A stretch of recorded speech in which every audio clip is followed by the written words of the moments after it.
Pada kesempatan kali ini kita akan melanjutkan kajian kita daripada kitab Akhlaqul Banin karya Syekh Umar bin Ahmad Barojah, yang mana kali ini kita akan membahas tentang pasal yang kelima, yaitu Allah Subhanahu wa Ta'ala, mengenal Allah Subhanahu wa Ta'ala, Allah yang maha suci dan yang maha tinggi. Bismillahirrahmanirrahim. Ayyuhal waladul aziz, Allah Subhanahu wa Ta'ala huwallazi khalaqaka wa hassana surataka. Wahai seseorang anak yang mulia, wahai seseorang anak yang tersayang, Allah Subhanahu wa Ta'ala huwallazi khalaqaka, Allah yang maha suci dan maha tinggi ini adalah yang menciptakan engkau. Jadi hendaknya ketika anak kita sudah mulai memahami segala sesuatu, sepantasnya kita wajib mengenalkan kepada anak kita yang menciptakan kita siapa, yaitu Allah Subhanahu wa Ta'ala. Wa hassana surataka, dan Allah Subhanahu wa Ta'ala yang memperindah fisik engkau. Jadi yang memberikan anggota tubuh kita Allah Subhanahu wa Ta'ala. Bi an a'taka 'ainaini tanzuru bihimal asya', dengan bahwasannya Allah Subhanahu wa Ta'ala memberikan engkau kedua mata, sehingga dengan kedua mata tersebut engkau bisa melihat segala sesuatu. Jadi dengan mata tersebut kita dapat melihat segala sesuatu. Wa udhunaini tasma'u bihimal aswat, dan Allah Subhanahu wa Ta'ala memberikan kita kedua telinga. Dengan kedua telinga tersebut kita bisa mendengar banyaknya suara. Wa lisanan tatakallamu bihi, dan Allah Subhanahu wa Ta'ala memberikan kita lidah sehingga engkau bisa bicara dengan lidah tersebut. Wa yadaini tasta'miluhuma fi asghalika, dan Allah memberikan kita kedua tangan yang dapat engkau gunakan di dalam pekerjaan engkau. Wa rijlaini tamshi 'alaihima, dan Allah memberikan kedua kaki. Dengan kedua kaki tersebut kita dapat berjalan. Wa aqlan ta'rifu bihil khaira minasyarr, dan Allah Subhanahu wa Ta'ala memberikan kita akal. Dengan akal tersebut kita dapat mengetahui akan yang baik dan yang buruk. Wa an'ama 'alaika bis-sihhati wal afiyah, dan Allah memberikan kita kenikmatan sehat dan keselamatan.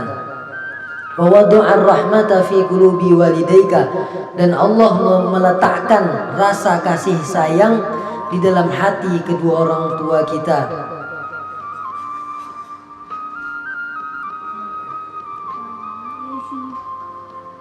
Jadi Allah meletakkan rasa kasih sayang di dalam hati kedua orang tua kita.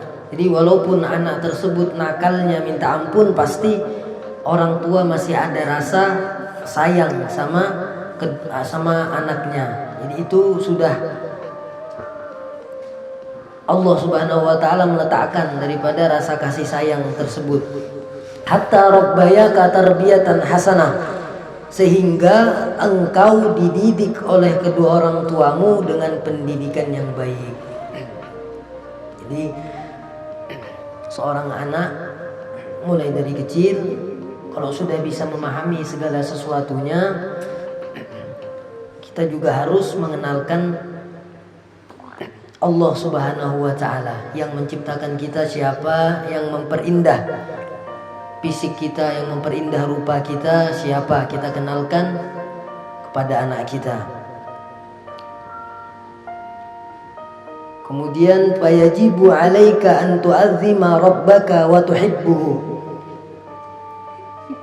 Dan juga wajib atas engkau seseorang anak itu membesarkan, mengagungkan Tuhan engkau dan mencintainya.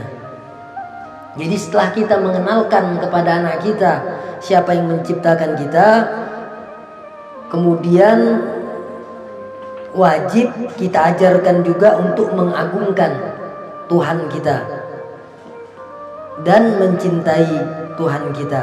Wa tashkurahu ala jami'i ni'amih, dan wajib juga atas engkau bersyukur atas semua nikmat yang telah Allah berikan.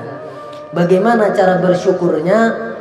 Yaitu bi antamsila awamirahu, dengan mengerjakan apa yang diperintahkan oleh Allah Subhanahu wa taala. Wa tajtaniba nawahiyahu, dan engkau menjauhi apa yang dilarang oleh Allah Subhanahu wa taala. Wa an tu'azzima aidan jami'a malaikatihi wa rusulihi wa anbiya'ihi was-salihin min ibadihi wa tuhibbahum li'annahu ta'ala yuhibbuhum. Dan wajib juga membesarkan atas semua malaikatnya dan rasulnya dan para nabinya dan hamba Allah yang soleh. Jadi kita bersyukur atas semua nikmat yang telah Allah berikan kepada kita dengan mengerjakan apa yang diperintahkannya, menjauhi apa yang dilarangnya, dan juga membesarkan semua malaikat Allah, Rasulullah, para nabi Allah, dan para hamba para orang soleh. Wa tuhibbahum li'annahu ta'ala yuhibbuhum, dan engkau mencintai mereka sebagaimana Allah juga cinta kepada mereka. Jadi kita harus juga mencintai semua malaikat Allah, Rasulullah, para nabi Allah, dan para orang soleh, karena Allah juga cinta kepada mereka. Jadi sepantasnya kita seorang hamba, kita juga harus cinta kepada mereka. Idza ahbabta rabbaka, apabila engkau mencintai Tuhan engkau, wamtasalta awamirahu, dan engkau mengerjakan apa yang diperintahkan oleh Tuhan engkau, wajtanabta nawahiyahu, dan engkau menjauhi apa yang dilarang Tuhan engkau, zadaka min ni'amihi, maka Allah akan menambahkan kenikmatan yang diberikan kepadamu.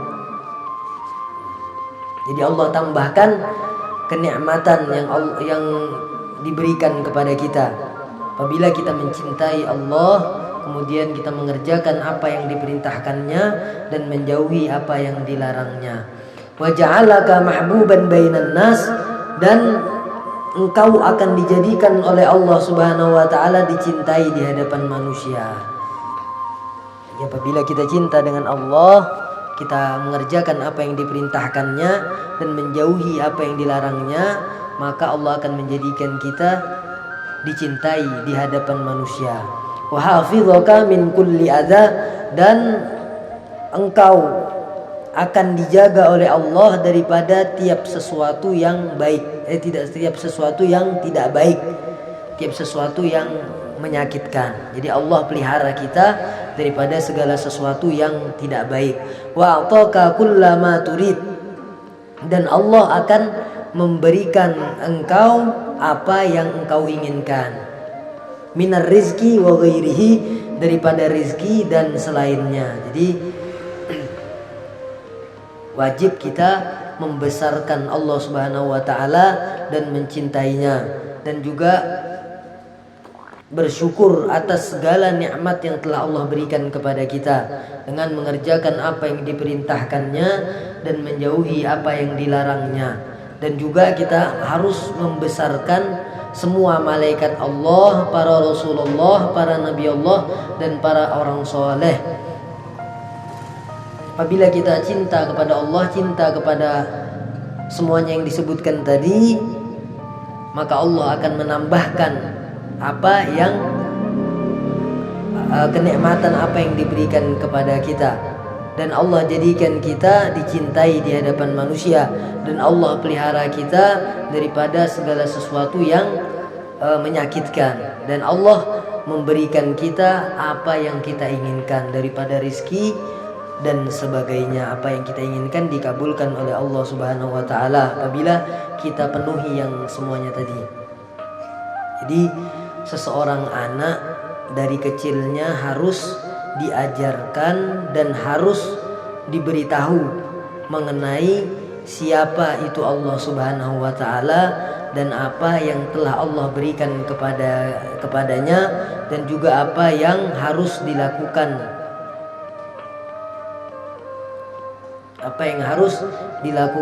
oleh dirinya terhadap Allah Subhanahu wa taala. Jika kita ingin tanamkan nilai-nilai ini kepada anak-anak kita sejak kecil, maka insya Allah dari sejak kecil akan muncul kecintaan seorang anak kepada Allah Subhanahu wa taala, sampai ia besar nanti akan terus mencintai Allah Subhanahu wa taala. Tidak bisa kita mengenal Allah, tidak bisa kita belajar tentang ilmu akidah kecuali kita hadir dalam majelis-majelis ilmu seperti ini. Jadi mengenal Allah Subhanahu wa taala itu sangat penting sekali, karena kalau kita tidak mengenal Allah, kita tidak mengerti apapun tentang kehidupan. Tidak mengenal Allah berarti kita tidak tahu siapa diri kita. Tidak mengenal Allah berarti kita tidak tahu apa kita hidup ini kayak mana. Kita tidak tahu. Tidak mengenal Allah, kita tidak tahu diri kita. Apa tujuan hidup kita? Kenapa kita hidup?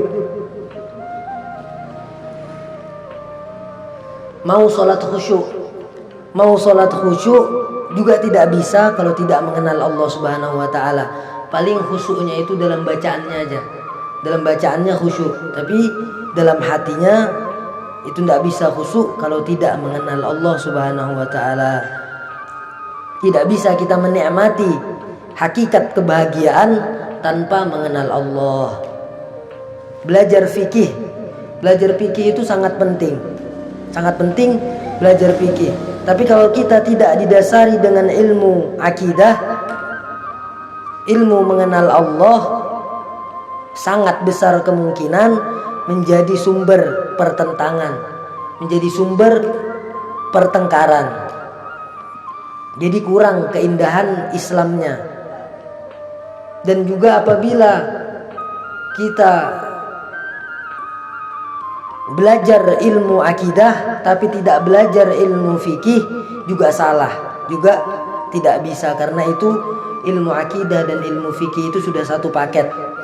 Sebagaimana disebutkan, innallaha la yanzuru ila suwarikum wa amwalikum walakin yanzuru ila qulubikum wa amwalikum wa a'malikum. Sesungguhnya Allah Subhanahu wa taala itu tidak melihat rupamu dan tidak melihat hartamu, akan tetapi Allah Subhanahu wa taala itu melihat hatimu dan melihat amalmu. Nah, maksud hati di sini bagaimana cara kita mengenal Allah Subhanahu wa taala. Dan maksud daripada amal di sini adalah bagaimana kita mau beramal kalau kita tidak belajar ilmu fikih. Bagaimana sholat kita mau betul kalau kita tidak belajar ilmu fikih. Jadi keduanya itu sudah satu paket. Mudah-mudahan Allah memberikan kita kemampuan untuk mendidik anak-anak kita, terutama mengajarkan mereka, mendidik mereka, mengenalkan mereka kepada Allah Subhanahu wa taala, agar mereka menjadi hamba-hamba yang mencintai Allah Subhanahu wa taala. Terlebih khususnya diri kita, mudah-mudahan Allah Subhanahu wa taala memberikan kita keistiqomahan untuk belajar. Amin ya rabbal alamin. Wallahu a'lam bissawab. Insyaallah minggu depan pasal yang ke-6, al-waladul amin. Bagaimana ciri-ciri seorang anak yang terpercaya, seorang anak yang amanah. Salah hilaf mohon maaf. Wal afu minkum. Wassalamualaikum warahmatullahi wabarakatuh.